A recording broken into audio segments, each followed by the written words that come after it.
Welcome to the Great Detectives of Old Time Radio. From Boise, Idaho, this is your host, Adam Graham. If you have a comment, email it to me, box13@greatdetectives.net. Follow us on Twitter at Radio Detectives and become one of our friends on Facebook, facebook.com/Radio Detectives. Before we do get started, I want to acknowledge that today's program is brought to you by the financial support of our listeners, and I especially want to thank Mark, Mirth, Jake, J.A., and Bruce. Thank you so much for your support. We'll send access to the premium site, as well as the appropriate thank you gifts for donations received during our listener support campaign. I truly appreciate that. All right, well, we're going to bring you another series for which we only have one episode, and to be honest, I don't know how long it remained on the air.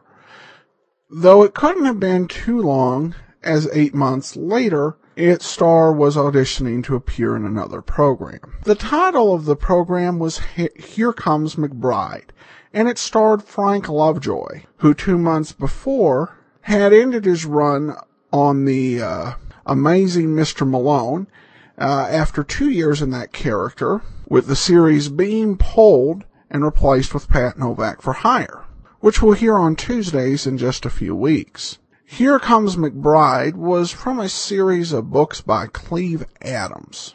Though, as we'll talk about after the show, the books didn't have a whole lot of impact in how the story was told. So here from May 19th of 1949 is Here Comes McBride.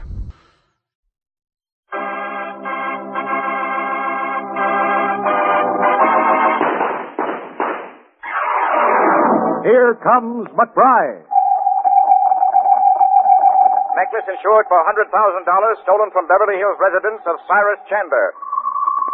San Francisco police checking reports. Sean O'Hara, former gambler in town. Quote, on business, unquote. Parole board reveals Jimmy Severn, convicted jewel thief, has violated parole, gone into hiding.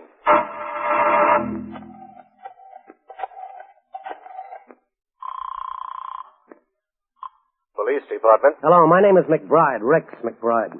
I'm in room 414 Trojan Hotel. Better send a policeman over. There's a man here in my room, and he's pretty dead.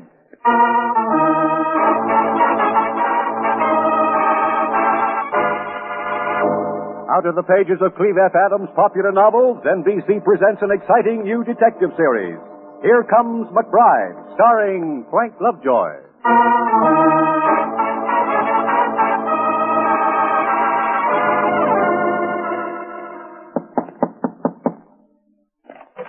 Hello. Mr. McBride, I'm Susan. Hello, Susan. This is Mr. McGillicuddy, the hotel manager. Hi. Mr. McBride, 2 minutes ago you telephoned down to the desk. Susan here took your call. You said you wanted a policeman. That's right. Why? I mean, if there's been a disturbance of any sort... Come on in here, both of you. Take a look, that guy in the chair. Well, Wouldn't you want a policeman? he's dead. That's right. Oh, my goodness. Oh, fine. What a great time to keel over. Why, that's Mr. Seven. The dead man? Yes.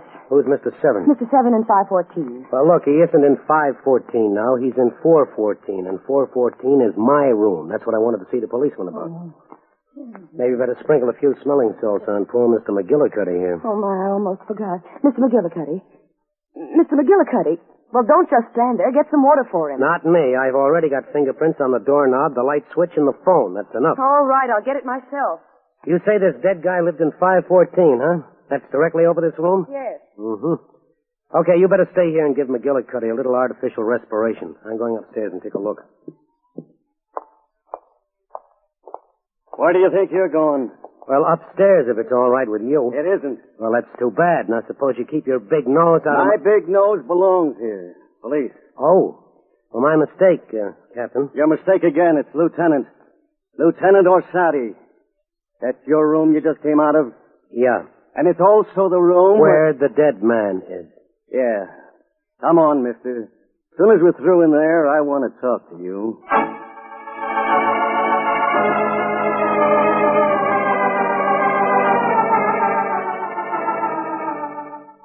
Well, McBride, we've got your room all tidied up for you again. Now, do you care to add anything to your story? There's nothing more to add, Orsatti. For the third time, I went out to dinner tonight. I left word at the desk I'll be back at 8. About 5 after I came up to my room, opened the door. There's this Severn sitting in the chair stabbed. That's when I phoned the police. You were going upstairs when I stopped you. Where were you heading? Back to his room to see if you'd left anything? Look, if you're trying to insinuate I killed Severn... You're a pretty likely suspect right now. Oh, sure. I stabbed Severn up in his room, then carried his body down here so nobody'd suspect me. Sounds real logical, doesn't it? You'd either be pretty stupid or pretty smart to work it like that. And I don't think you're stupid. Oh, thank you. McBride, that suitcase in the corner is yours, isn't it? Yeah, and somebody slashed the side of it. I noticed that. I also noticed a gun in it. It's mine, and I have a license for it, Orsatti. You like to hunt, maybe, huh? I'm an insurance detective. Oh, I see. No, you don't see. I came to Frisco on a... San Francisco. Okay. I came here on business. You're from L.A.? Los Angeles. Oh, yeah. Oh, we heard you were in town. What kind of business are you here on? I don't have to tell you that. We got a complaint from a guy named Chandler about you, Cyrus Chandler. He claims you've been following him and his family. Oh? Isn't that the same Chandler who reported the theft of a diamond necklace down in Los Angeles? That's right. You know, I don't get it, McBride. If you're trying to recover the necklace, why are you following them? Did I say I was following them? Wait a minute. You maybe figure one of them faked the theft to collect the insurance. Look, Orsatti, I'll make a deal with you. You worry about the dead man, I'll worry about the Chandlers and their necklace. The Chandlers happen to be our worry right now, too. Oh, how so? This ward of his, what's her name? Celeste. Yeah, she's pretty wild. Oh, yeah, she's pretty wild. Already she's gotten herself into a couple of scrapes and bars. Cost Chandler plenty to get her out of them. Well, I guess she hasn't changed. Oh, yeah, and another thing. There's a gambler named Sean O'Hara came into town a few days ago. We've been keeping an eye on him. You know O'Hara? Uh-huh. Didn't Chandler's wife used to run around with him? Did she? Yeah. I wonder if Mrs. Chandler lost money to O'Hara. Interesting thought, isn't it? You're talking, I'm listening. Okay, play it your way. So a guy named Severn turns up in your hotel room dead. By the way, how'd you happen to get a room in this joint anyway? You ought to read the papers. There's a convention in town. I couldn't get any reservations. Cab driver told me the Trojan Hotel wasn't too bad. He was so wrong. McBride, maybe you're telling the truth, maybe you're not. Sooner or later, we'll find out which. We'll want you at the inquest, and in the meantime, don't be too hard to find. You know, San Francisco's a nice town. Stay in it.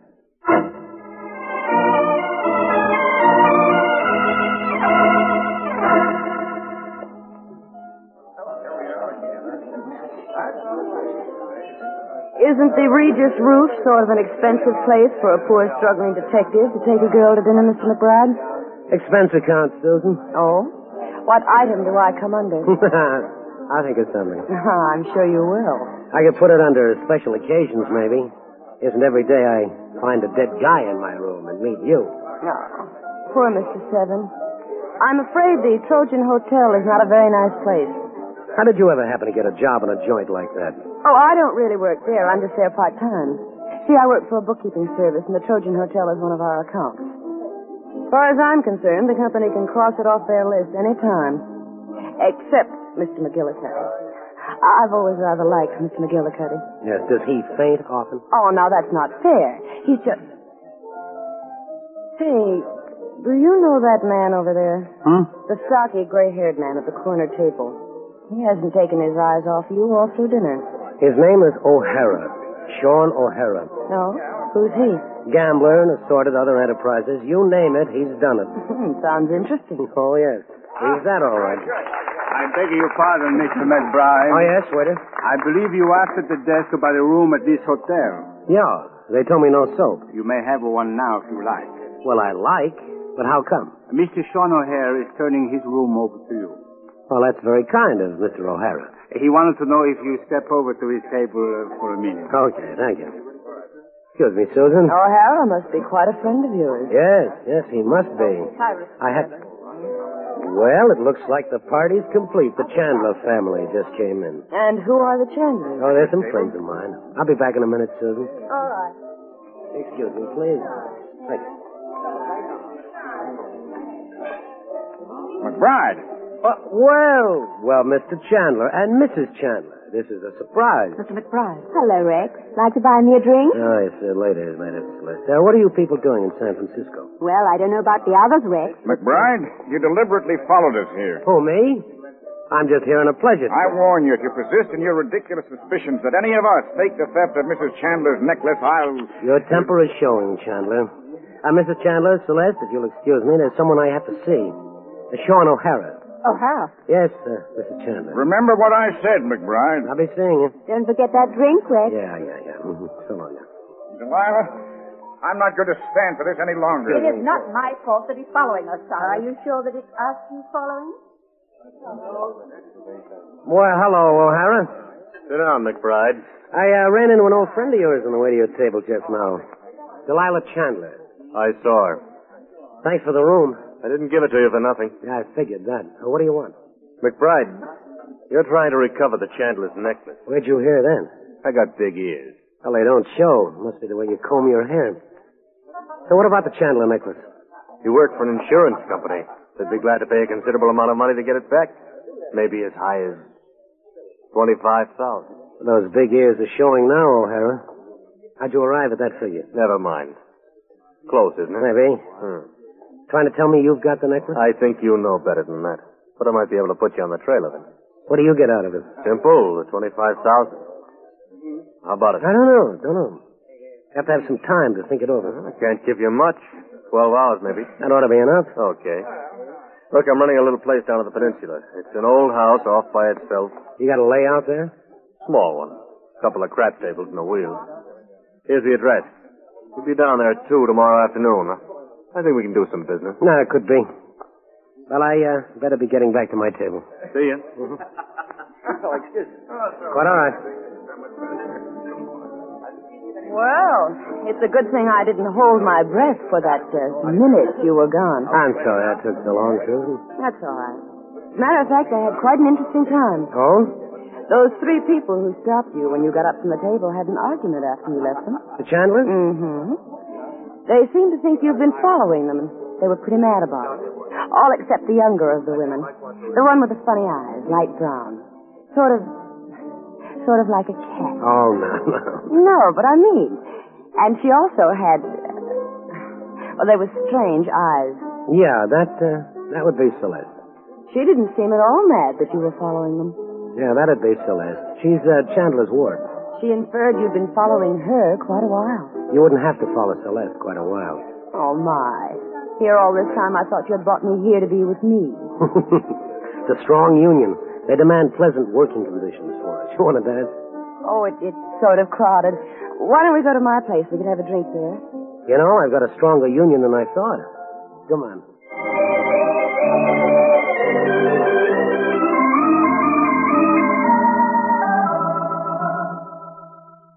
Nice apartment you've got here. Thanks.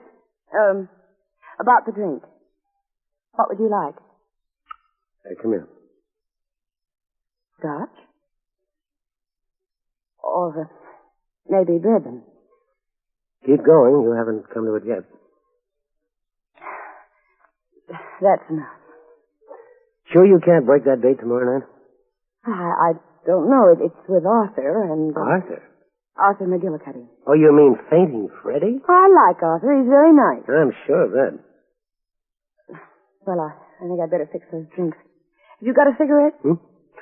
Oh, yeah. I think there's one left. Yes, here.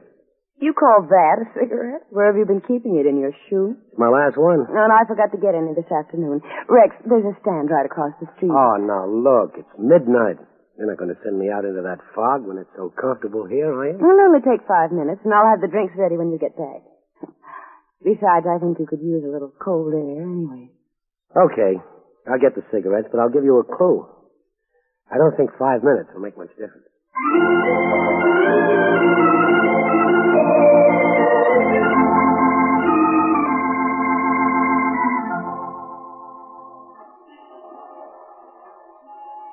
Here you are, mister.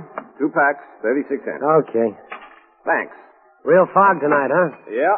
Seems like it gets worse every year. I'm thinking of installing radar. Might be a good idea. Night. Night. Hey! Hey, mister, that car! Look out! Hi!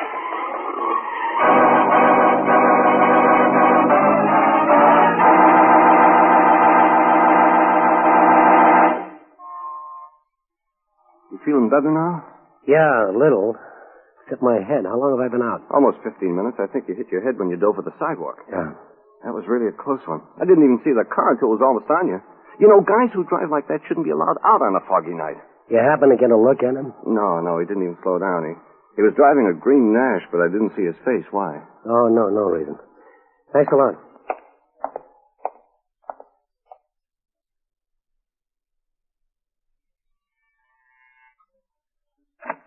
Well, where did you go for the cigarettes, Oakland? Yeah. I just about given you up. Rex, what's the matter with your head? Where have you been? Oakland. Oh, come on in and let me put something on your head. No, I'll be getting along. But, are you sure you're all right? Yeah, I'll call you tomorrow. Oh, here's your cigarettes. I hope you enjoyed them, baby. It cost me some lumps.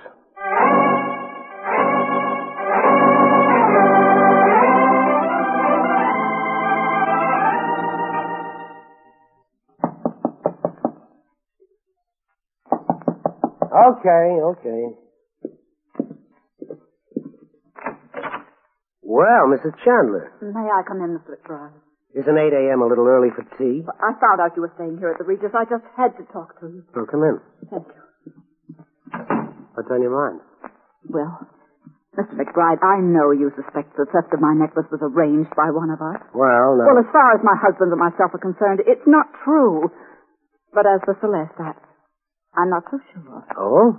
Well, that's interesting. You never cared very much for your husband's ward, have you? Well, she's caused us nothing but trouble. She's wild, she gets into scrapes, and we have to pay for them. And that's not the worst of it. What is the worst of it? She's been making a play for my husband, I'm sure of it. Oh, really? I don't know what it is with her. She's all twisted around inside. It's a complex. Everything I have, she wants. Look, why are you telling me all this? Well, because I think she took my necklace. And I want you to search her room. You know, she might object. She's not there now. How come? We don't know where she is. The last we saw her was about 11 o'clock last night. She's probably out on what she calls a party.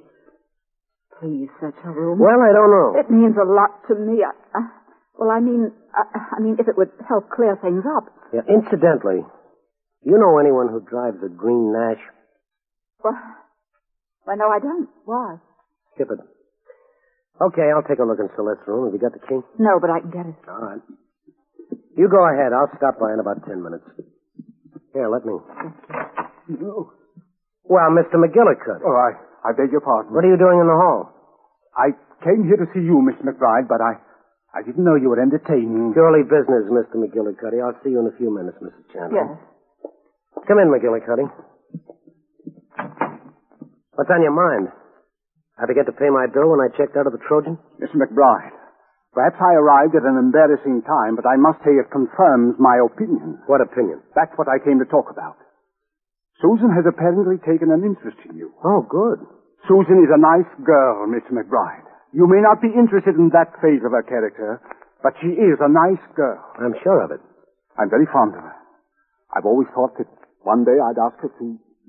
Well, what I mean is... You're very fond of her. But I'm not going to stand by and see her made unhappy by a man of your type. My type? What is my type, Mr. McGillicuddy? Just now was a perfect illustration. A lady leaving your room at 8 in the morning. Yeah, that does look bad, doesn't To it? say nothing of the notoriety you've gained in the matter of the Severn killing, I want you to stay away from Susan, Miss McBride. Well, just for my own information, Galahad, what happens if I don't stay alive? I'm probably no match for you physically, but I warn you, I won't let that stop me. And I suspect you're more deeply implicated in that Severn killing than you admitted to the police. Oh? If you don't stay away and leave town as soon as possible, I'll keep at it until I find something which will incriminate you. And I'll stop at nothing. You're really all out on this thing, aren't you? Yes, I am. Oh, this is really open house day. I guess I should have ordered some cocktail napkins. Hello, McBride. Well, Lieutenant Orsatti, how's the police department? Come on. I'm taking you in. You're taking me in. The Severn inquest is tomorrow. I'm taking you in now. Why? Know a girl named Celeste? Sure, she's Chandler's ward. What about her? She disappeared last night. Now, that's what I heard. Look, I don't know where she is. We do. We located her this morning. And why don't you ask her where she's been? Wouldn't do us much good. She can't answer. She's real dead.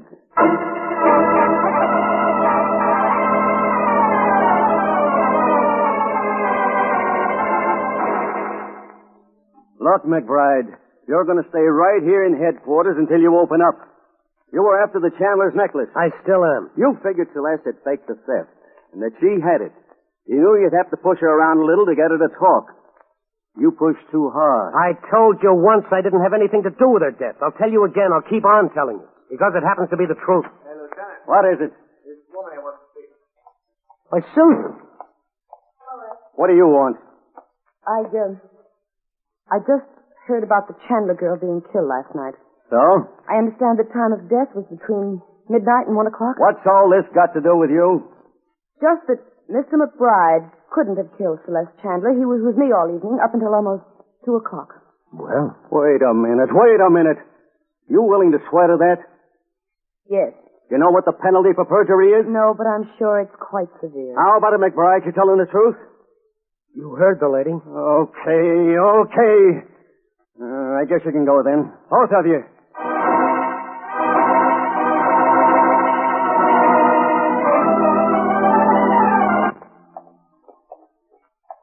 I don't get it at all, Susan. I'd rather not discuss it. I left your place around midnight for the cigarettes. I was gone almost half an hour. I said I'd rather not discuss it. And yet you told Orsatti that I was with you all evening. You really stuck your neck out for me, baby. You know that? Yes. Well, why? Does it matter why? To me, it does. Well, because maybe it doesn't take more than one night and one date for a girl to... Oh, what's the good of talking about it? You're a nice girl, Susan. You're real nice. McGillicuddy was right. McGillicuddy? He came to see me this morning. Told me to stay away from you. Well, I guess I'll have to have a talk with Arthur. And maybe you shouldn't. Yes. I'll tell him he doesn't have anything to worry about anymore. I don't ever want to see you again, Rex. What are you talking about? Why not? Oh, now, wait a minute, Susan. You think I did kill Celeste, don't you? I don't know what I think. You think that I killed her, and yet you gave me an alibi. You're a strange kid, Susan. Yes, let's just leave it at that. I'm a strange kid. Goodbye, Now, Rex. wait a minute, Susan. Look, I've got to see Mrs. Chandler about a little unfinished business, and then you and No, Rex, I mean it. Goodbye.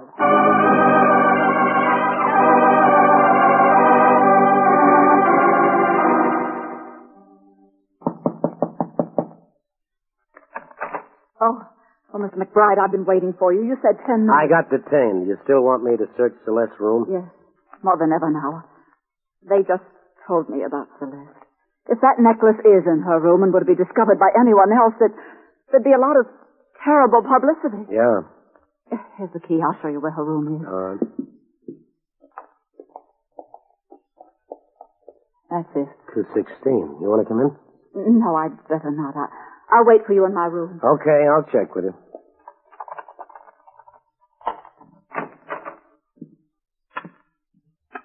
No lights.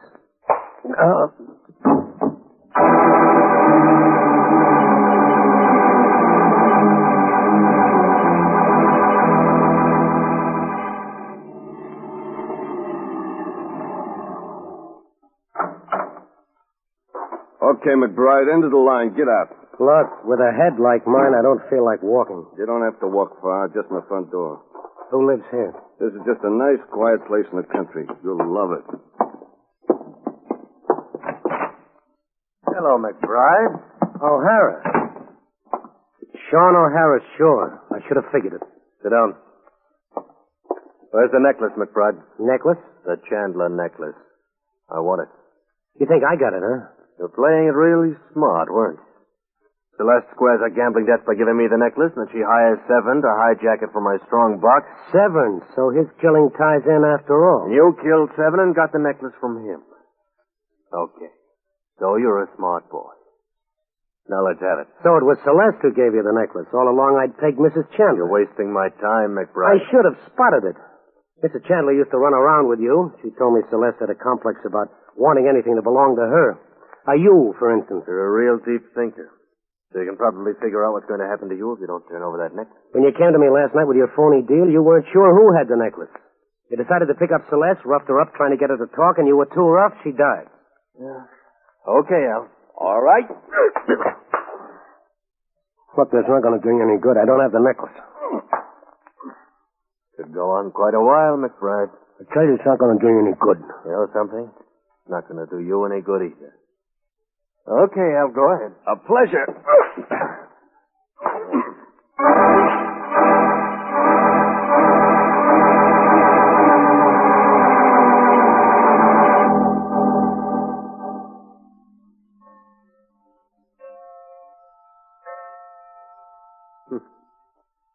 Nine o'clock. How is he, Al? Still out like a light. Been out quite a while now. Okay, put him on the bed. We'll let him rest a while. Okay. You stay here with him. I'm going downstairs. Right. Oh. What's the matter, rugged boy? Not so rugged right now? Not so rugged. Too bad, too bad. Look, can you get me something for these cuts? I think my hand is broken. No, isn't that a shame? No, really. Here, take a look at it. I don't see anything wrong with... Why, you... Now, you stay there face down or I'll drill you with your own gun. Now, yell for O'Hara. Huh? You heard me. Call O'Hara. O'Hara? Come on, Songbird. You can do better than that. O'Hara! See, you can. Here he comes. Now, keep your mouth shut. What's the matter, Al? Feels awful, doesn't it, O'Hara?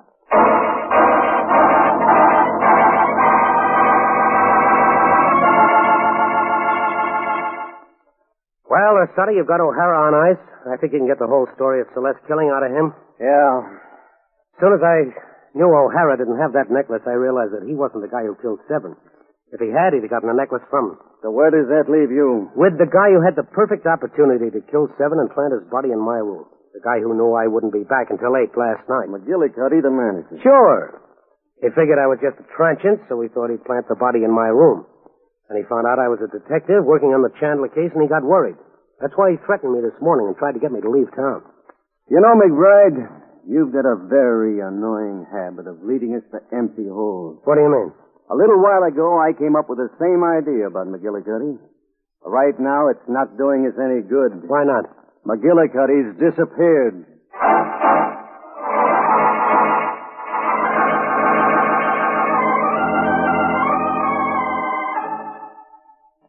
Well, I hardly thought I'd be seeing you again, Rick. Well, I figured now you knew I wasn't a big bad killer, Susan. You wouldn't slam your door in my face if I came over. Oh, I'm really sorry for thinking what I did, Rick. Oh, poor Arthur. I still can't believe he was capable of killing anyone. From McGillicuddy? Neither could I at first. But it's pretty logical when you look back on it. He was in the perfect spot for it. Now, how do you mean? Well, anyone who runs a joint like the Trojan Hotel keeps his ears pretty close to the wall. He found out Celeste hired Seven to hijack the necklace off O'Hara, so he killed Seven and grabbed the necklace himself. Well, I know it looks awfully bad for him, but I just can't believe it. I can't help hoping that he'll come out of hiding and clear himself. He isn't hiding, Susan. He's dead. What? How do you know? Well, it's the only way it figures. McGillicuddy's been a weak sister all along in this. He finally got to the point where even you couldn't prop him up anymore, so for your own safety, you knocked him off. I? Oh, Rex, you can't know what you're saying. Keep your hands away from your purse, Susan.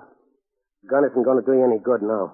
Well, now you're not even funny anymore. I was just reaching for a cigarette. There are plenty right there on the table, baby. The ones you sent me out for last night. So that your friend McGillicuddy could run me down. That's not true. Then when McGillicuddy missed, you figured the smart thing was to cover up. That's why you gave me that phony alibi for Celeste's murder. Oh, Rex, please. You know none of this is true. It's just some horrible idea of a joke you have. Well, I know Milton Berle. But you've got no proof at all. Look, you haven't had time to get rid of McGillicuddy's body, not as thoroughly as you intended to. He's supposed to have landed with a necklace, remember? So the chances are the body's still in your car, or Sade's looking that over right now. Susan, drop that gun. I'm going out of here, Rex. No, stand still. Stand quite still. Put the gun down, Susan. Stay away from me. Put it down. I said stay away. Sorry. Pretty please. Well, for crying out loud. Your timing is lousy, Orsatti. You nearly got me killed. How about her? Did you have to... No. She's just taking a little nap. Well, don't just stand there with your bare face showing. Did you find the body or didn't you? Yeah, right where you said. Oh. Speaking of body, baby here really has one, hasn't she? You got the soul of an artist, Orsatti. And wearing a derby yet.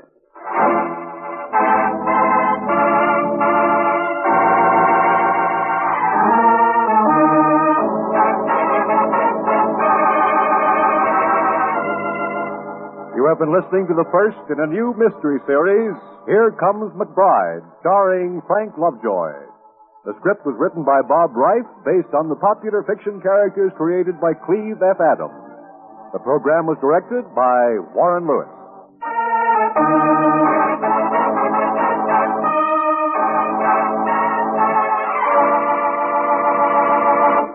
This is NBC, the National Broadcasting Company. Welcome back. Well, this was actually pretty decent. The air really was, in 1949, was really flooded with the hard-boiled detective. And so even a decent show, I think, that was solidly written with a good star, was going to have a time making it. But this was, I thought, pretty entertaining. The series also serves as a reminder of the limited relationship between the novels and the radio character. The character of Rex McBride in books is not particularly popular with a lot of critics of mystery fiction of the era. Even though McBride was a contemporary of Raymond Chandler, who wrote Philip Marlowe, who we'll be hearing in a few weeks. Critic Richard Moore said McBride was a cretin, famous for a statement that American Gestapo is what we need. Marlowe became the model for the future, the classic tarnished knight. McBride, for the few who have read him, is one of the most repugnant characters in detective fiction history. Lessons learned.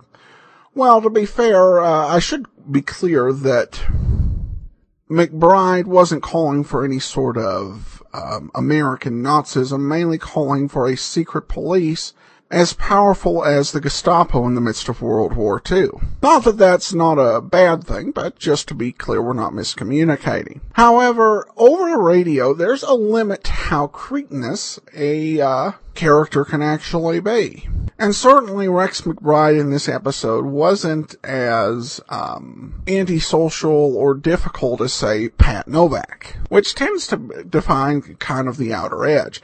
And the same thing is true of Mike Hammer, who tended to be a bit more edgy and extreme in books, but not too extreme on the radio. So it's kind of an interesting contrast if you study the actual characters. All right, well, on to some listener comments and feedback. And we begin with this from Mark. Thanks for your dedication to keeping this podcast going for so many years now. Most similar projects fizzle out within a year. I know, I've done one myself once upon a time. That you've been doing, going at this for the better part of a decade is truly noteworthy.